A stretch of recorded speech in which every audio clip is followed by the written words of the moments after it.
सबसे पहले किसी मोर की और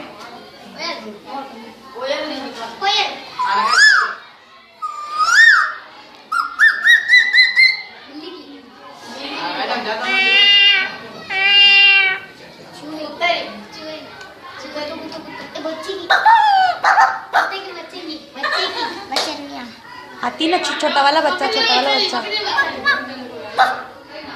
नहीं, वो जो बच्चा पैदा होता है ना छोटा सा।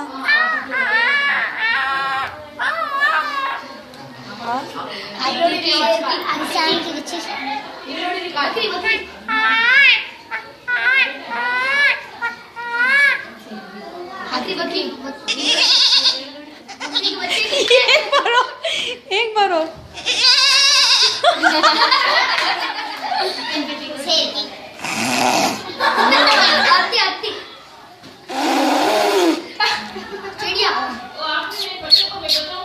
जाओ बेटा जाओ।